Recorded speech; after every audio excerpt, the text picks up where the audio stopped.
So those are the main forces that are driving glomerular filtration. But what happens in us, in humans, in everyday life, is our GFR is fairly well maintained at about 100 mils per minute, and it's regulated through a variety of processes. It's regulated locally, so intrinsically, so that's very, very rapid. The kidney detects changes and it makes changes really quickly. It releases hormones to try and act and regulate that glomerular filtration as well. And then it acts autonomically through the sympathetic nervous system in extreme situations. So, like we said, under normal conditions, plasma oncotic pressure, so that's the protein pulling force, and the Bowman's capsule hydrostatic pressure really don't alter very much. They don't alter much, and they're also not actively regulated.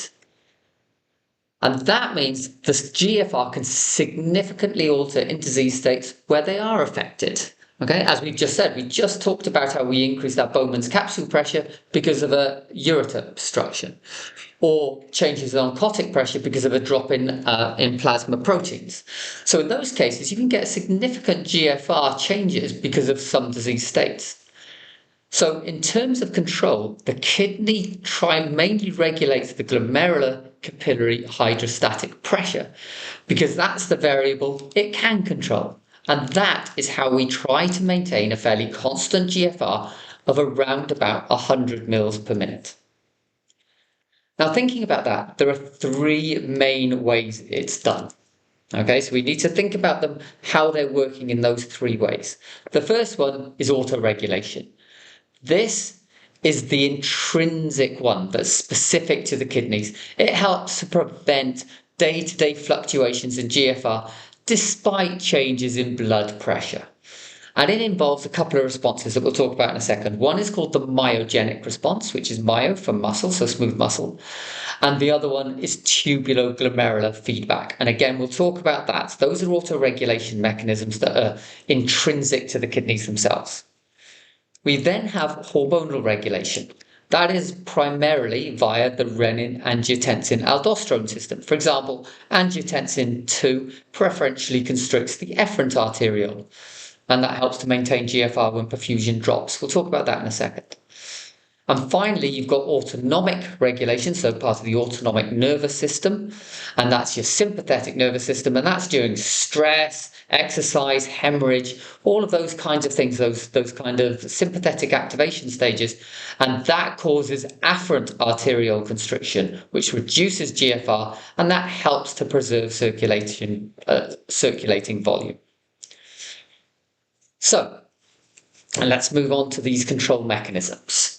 So like we said, first of all, we're thinking about the local intrinsic GFR regulation. This is the rapid one that's helping to maintain our GFR throughout the day through an autoregulatory rapid response. And it helps to protect the glomerular capillaries from pressure damage. So it helps to mean that we're not going from 100 mils per minute and creating much higher pressure gradients, if you like. So in the myogenic response, if the arterial blood pressure rises, then the afferent arteriole is stretched. So have a look at this. Your arterial blood pressure is rising, means more blood passes through the afferent arteriole, which means that the afferent arteriole is stretched.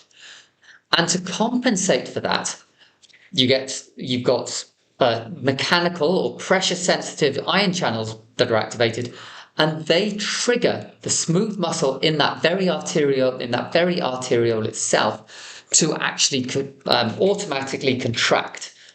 And that contraction drops that glomerular hydrostatic pressure and brings the GFR back to normal. So simply put, increased blood pressure, more pressure coming into the afferent arteriole causes it to stretch. That stretch activates ion channels, stimulating the muscle to constrict, which reduces the blood flow coming through it and keeps that GFR within that normal range. And if your blood pressure is too low, the opposite happens. The smooth muscle relaxes and you get an increase in blood into the glomerulus and the GFR increases back to that normal range. So that's your myogenic response, nice and simple. You've then got the other internal one. That's your tubuloglomerular feedback. And this is where, so if we're looking at this image, this is your afferent arteriole, blood coming in. So I want you to follow this. Blood coming into the afferent arteriole, into the glomerulus, the ball of the capillary network, and out through the efferent arteriole. And at this point, you've got the juxtaglomerular apparatus. Remember the structure of a nephron?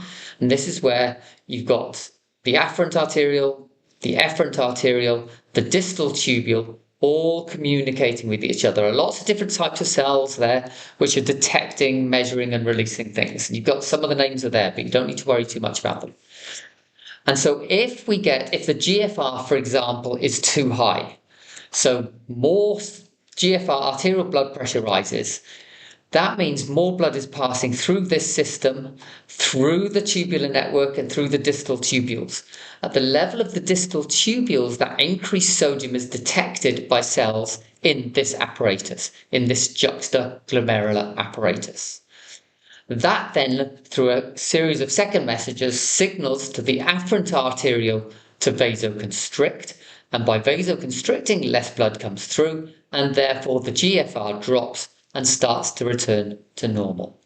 So the same principles again, just a different mechanism, this time causing afferent arterial vasoconstriction. Okay, so now we've got a review question on intrinsic GFR regulation. So I'd like you to press pause and then have a read through this and try and think about what's happening in that immediate response, the intrinsic regulation at the level of the kidney itself.